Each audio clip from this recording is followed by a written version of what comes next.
again, kind of spending time with each piece, you sort of also have the opportunity to know that piece really well. And so I feel like it's kind of like, it's also an exchange of reflection, again, for myself, like as I'm walking through, but also an exchange of energy with that piece, which is sort of what more sort of, Mike, you were talking about this a little bit too, as far as like work, when you're making your pieces, things kind of shift a little bit as you're working through it. I'm guessing that probably happens with you too. And then of course I, glass it, with a clean surface always has some kind of reflective, has some kind of reflection, and I use a lot of mirrored surface for that. I mean, for that reason, really. Yeah, there's a lot that goes into it for sure as far as reflection. Yeah. I have a question for Laura Beth and Mike and Rachel, but Mike, you mentioned really briefly that for part of your source images, you like go hiking and then you pose for whatever. So it never occurred to me that those figures in there might be you. And Laura Beth, both of you, are these figures you? And is it significant that it's you? And if so, what is that? What is that for you? Well, in some of my pieces over there, some of them are me, some of them are a friend of mine. But for me, it's important that they're not any particular person. I never show any faces in any of my figures, so I like to think of the figures in my work to represent the entire people instead of just one person. So I always try to find ways to either cover the face or hide the face, have the head turned away.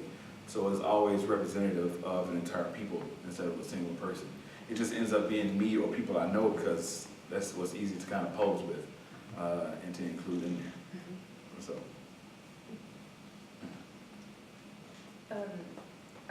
I've worked with different models for a long time.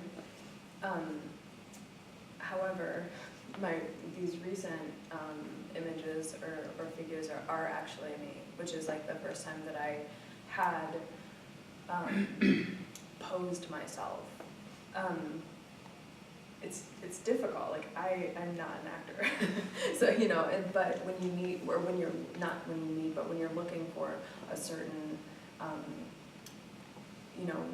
one position to convey an emotion, it's like it's that exchange of, or choosing the right language that you want to use. Yeah.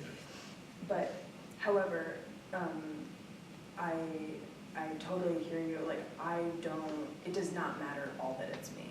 Like that, to me that has nothing to do with what these figures are. That's partly why, like this and that one, I took the hair off. Like it just doesn't. There's no reason for that.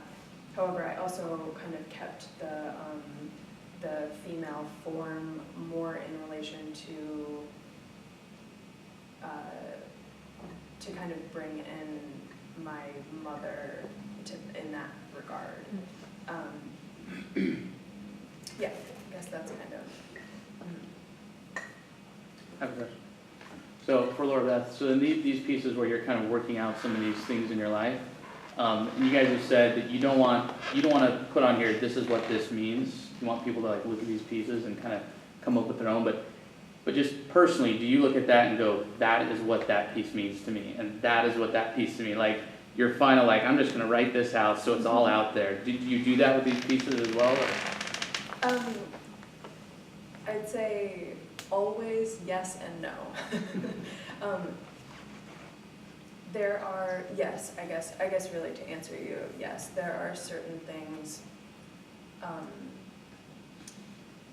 Making artwork is, again, kind of going back to that like language transition. It's a completely different process, going from what is it that I'm feeling to, or even like what was that intuitive energy that I felt, back to what is it that I'm feeling, back to are those actual words, back to verbalizing what the words are, and then into creating a thing. So there are like these filters that happen when you're making something.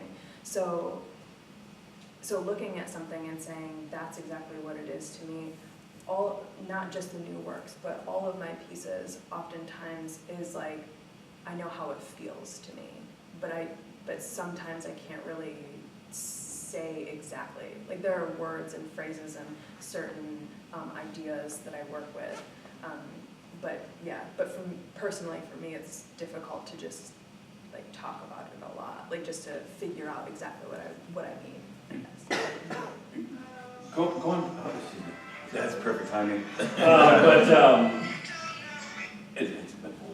It's all cool. Going back to the idea of medium, and you discussed it at length, but please feel free to add, because one of the things I think is so much fun about this exhibition is so many different types of media. You know, what drew you to your primary medium, or at least the media that's here? And whether that's, in terms of interest, or that feeling, or technical ability, or the lack thereof, or whatever it is, what is it that got you to it? Because I think it really spells and articulates a lot about hearing from what you're talking about in terms of the emotion that's coming out of it.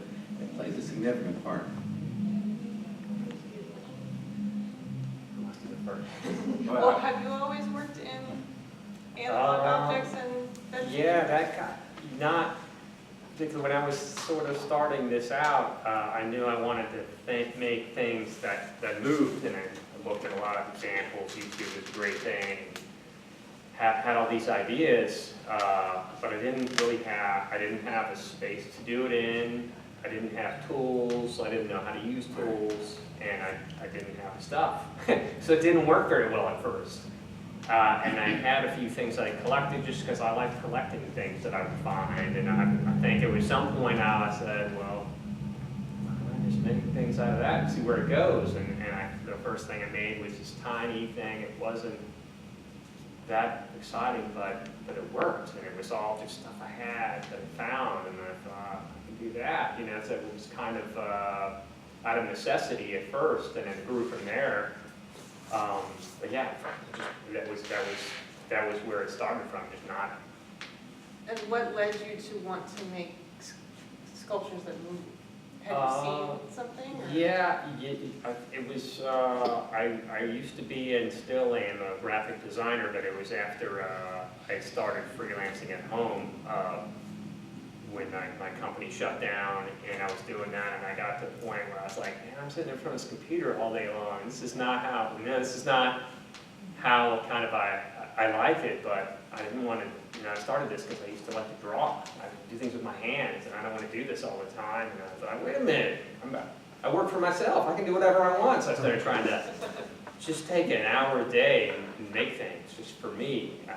And it kind of grew from there. And I'm not sure, and I was like, what am I going to do? I was painting and drawing and building things. And at some point, I think I started seeing some moving sculptures. This guy, Ruben Margolin, that does some really cool stuff in San Francisco. And him especially, I was like, I'm going to do that, And then the guy whose name I suddenly can't remember, he's French, but he builds the stranded beasts or something. There's big, giant, wind-driven sculptures. Oh, like walked around. Yeah. So of course I don't know how to build anything, so I'm going to do the hardest possible thing, and I'm surprised it didn't work.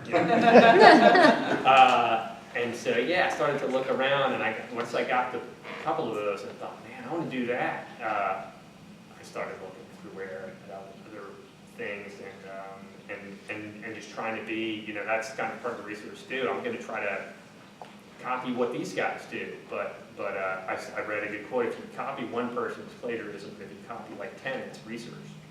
Of course you can't make exactly what something else does. I started making a thing trying to be like Ruben Margolin, and it came out totally different because I'm a different person, different experiences, and different skills, and it just kind of, you fall with these weird tangents and end up somewhere else. But that's how the making things that move came about. Yeah, and I just started to do it with things I found, because if I could do that, I don't know how to laser cut things in precision mechanical parts, but I can take apart a drill, so, and I like doing it, so hey, I'll do that.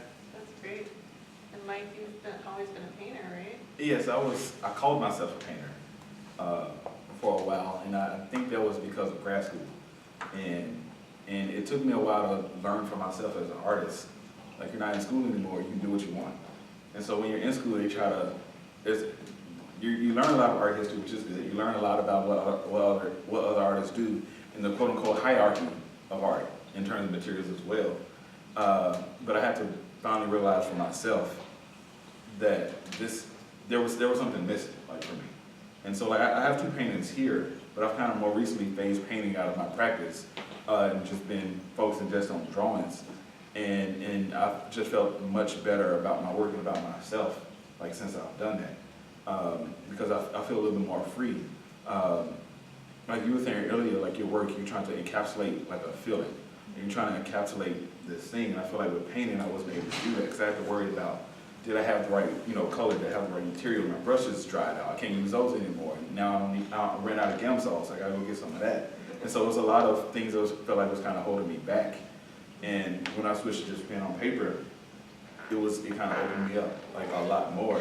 And also, the reason why I switched to pen in particular, again, I mentioned, like, my background in quilt making, is because I feel like that pen with the strokes that I make kind of reminds me of embroidery.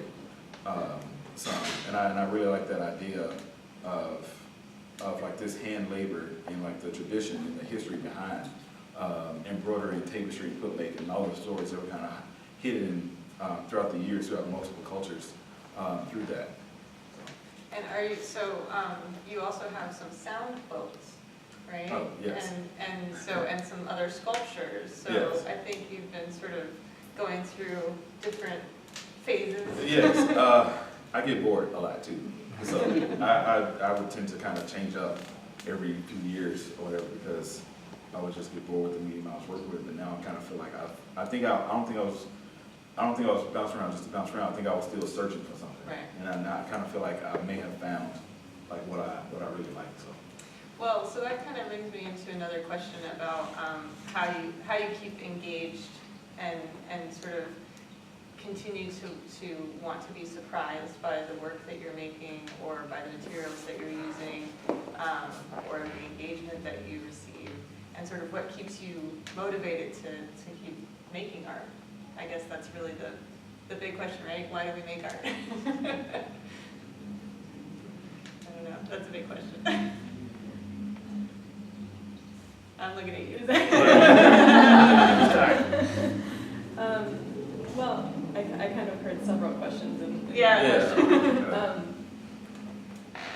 So I guess as far as being engaged, we'll kind of start there, because that also leads back to his question about, for me anyway, about material. Glass is an incredibly difficult material to work with. There are lots of different techniques, within any material. But when I was in school, I kind of learned the basic processes of the primary four techniques, and was gravitated towards one. But where that even came from was that when I was flipping through, I thought the only thing that made sense to me as far as in school to major in was art, because I was like, nothing else made sense to me. And when I was looking through the art catalog, I came across the Glass 1, which was the glass blowing class. And I didn't even know that glass was a material to use. Like, I had never even thought of it, considered it, seen any, like, as far as I had remembered, seen any glass work at all. And so I was like, that. I just want to see what this is. And so going into the hot shop, like working with molten glass, like, to start with, I mean, it was like the whole process as far as all the chemistry and technique that you have to know in order to make something that you are visualizing. That to me is something that's really important for my material. It is distracting to me sometimes too, because you're kind of working through all these technical things first. But for me, that's also kind of rewarding. when you can get it to that point. So for me, that's sort of something that keeps me engaged with glass, and also something that I was drawn to with the material.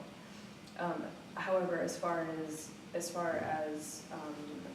being an artist, what makes me continue to make is that I feel like I can't not. It's a process that is incredibly helpful for me to work through things, to see differently, to see different perspectives, to share with people. Even something like this, like thank you all for coming to see, everyone's work. It's something like I'm a pretty quiet person, so I don't really have an opportunity to engage often. So just being able to share this way is something also that kind of helps me continue to make too. Yeah. That's great. Get you out of your comfort zone a little bit, right? Well, because, you make art because you don't really know how to talk about it. So you're trying to get something out there that you want to do visually. So I think it's interesting when artists continue to ask of themselves, how can I communicate this difficult thing, and make associations that other people might react to or respond to or have feelings about.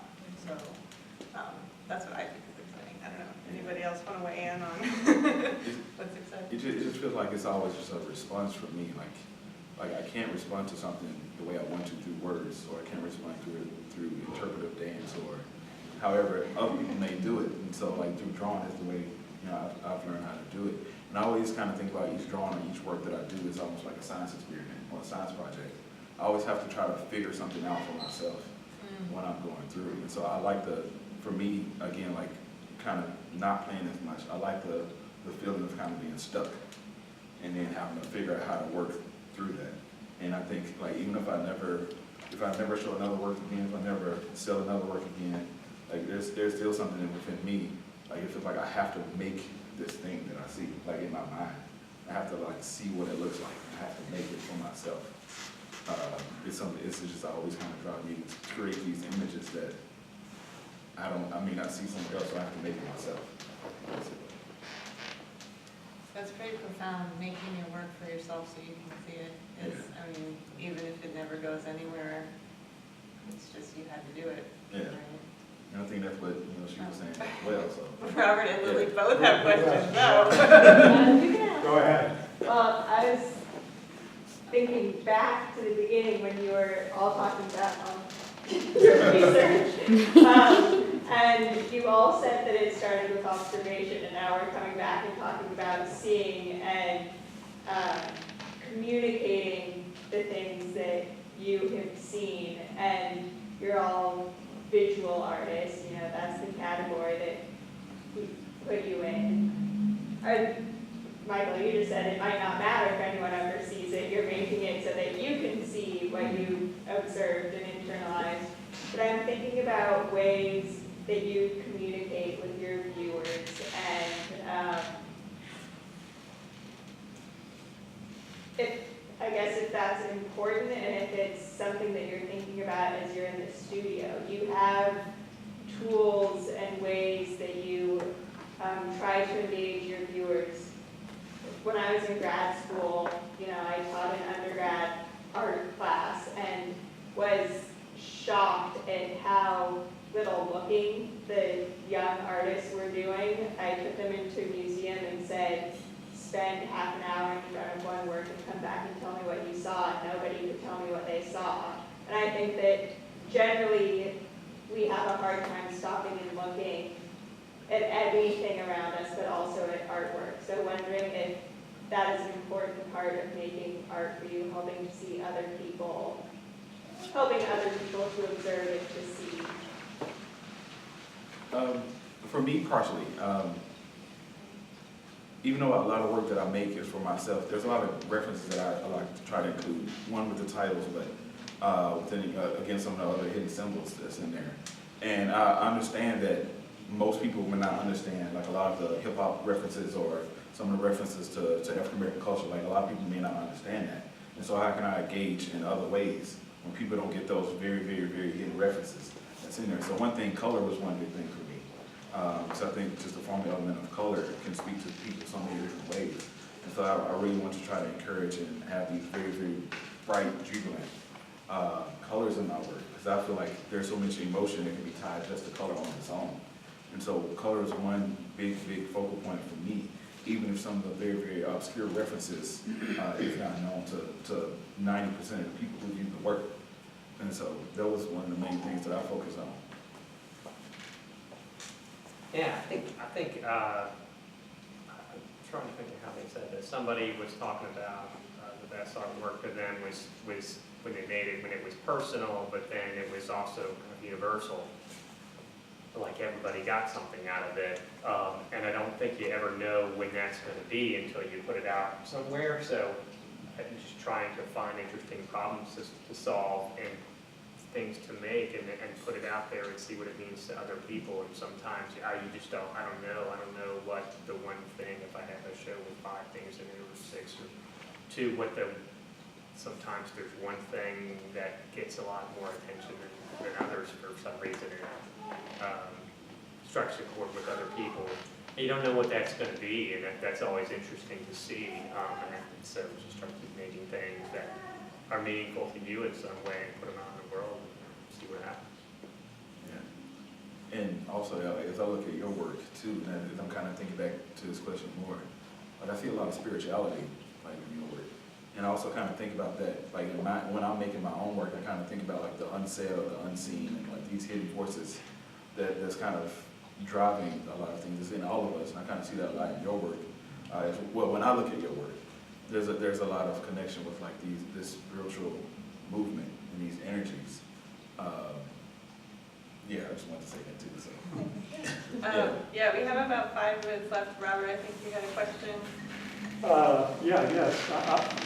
Following on a theme, I wanted to talk about the meaning in your work. Regardless of how you all start your process, it seems to me you all have very conscious goals when you create your work, however you got to that point. Yet, like so many artists we show, you're very reluctant to contextualize your works for us as the viewer. And now you're just talking about you'd like people to experience them, however they like, attach meanings to them, however they like. I struggle with that a little bit. I'll use Laura Beth's pieces as an example, but I think it applies to all 3 of you. When I looked at these sculptures, it took me a while, but I see race-based themes in these sculptures. And it's clear now from listening to you that's probably has nothing to do with these sculptures. And it makes me wonder as a viewer, yes, it's empowering for me to attach my own meanings to these pieces, but there's also a concern about how little I'm getting and maybe missing that I could benefit from having the context from the artist. So I wonder if the 3 of you would comment on that. So as far as, because you and I had been talking about this, these pieces, I mean, when I would not, as the creator, I would not say that I made these with a race theme. However, with that in mind, I certainly, like 100% do not disagree with that, because my figures, also kind of going back to the question as far as, back to your question, as far as like who these figures are, it's human. That's what it is. I mean, you know, I'm bringing every, like, all of my stuff I'm putting into my work. But really, like the underlying theme of all of my pieces is like literally just that we are all humans. and so it's both, I mean, it's everyone. Everyone has their baggage. Everyone has, you know, the dark and the light. It's all of like, that's what is in all of my pieces, is really the, both the positives and negatives. So that's sort of like, I don't mean to be so vague either. I mean, I could talk to you like probably a little bit better about what these pieces are, but also kind of going back to like what we had talked about a little earlier. For me, it's hard to verbalize like everything that I have put into making these pieces, or like what my intention is. But I could write a few sentences, you know, like that to kind of give it better context. Yeah. Did that answer your question, or is that sort of what you wanted? Because we can talk. I wanted your input. I wanted all three of you to Yeah, yeah, comment on it, because you each touched on this. Yeah, I think, I think that if there's sort of an overall theme, when I'm doing things, I just think there's always something interesting. There's always more to learn about anything in the world, and especially with things that to me are just kind of junk or discarded things. There's even interesting things about those, and I just like the idea that there's always something new to learn, and that might be the idea, I guess, of trying to get across. Take things that are mostly forgotten or left for to just that have been trashed, and just try to I guess to say that there's something interesting about everything, and maybe they've got something else, even if they don't do what they originally were made for. Some of the old machine parts and things. One of them's this old giant lantern thing. That they still have something interesting to contribute, I guess. I don't know. And part of it is just I have trouble with the word part, so I don't know what to say. Yeah, I guess for me, like I want people to also bring in their own experiences and backgrounds, no matter where they're from and who they are. One thing that I kind of want to accomplish in my work is to normalize people of color in so many words. Just to kind of help bring an understanding. So if to show some things that to some people may be seen as a negative trait, and they may be kind of scared of it. But I want to kind of subvert that and kind of show those things as symbols of power. So for example, like a hoodie. A hoodie is something I've used in a lot of my previous works. Again, something that I've obfuscate or obscure the face and a lot of other things. And you know, there's been a lot of instances where people of color have been walking down the street in a hoodie, and you know, things happen. And so I'm trying to subvert that and bring a more positive light, but also to try to bring understanding to those things. And so that's kind of been one of my overall goals within the work, is to just normalize that, because I look at this as we have a lot to offer, and we have a lot of exceptional things to offer, and I want us all to be able to, I know it sounds, you know, very pie in the sky, but all be able to bring what we have to offer and to everyone else, and see what they also have to offer to us, and kind of come together that way. So that's kind of my own idea. Thank you. So I wanted to just thank everyone, but especially the artists, for sharing your works with us and going into these more difficult conversations of whys and meanings behind things. It's been such a pleasure to put on this exhibition and really have you guys be a part of this larger conversation that brings up all of these concerns about the state of the world that we live in. And I think it's just been really wonderful to have that. So thank you, and thank you all for coming, and thank you, Lily, for the opportunity. If there are any other questions, you guys will be around for a little while, but this is the last day, so sad. So we can enjoy the sacred art space for a little while longer, but we're going to turn it over, and then we're going to have a brand new show, and it's going to be awesome. So, thank you. Thank you.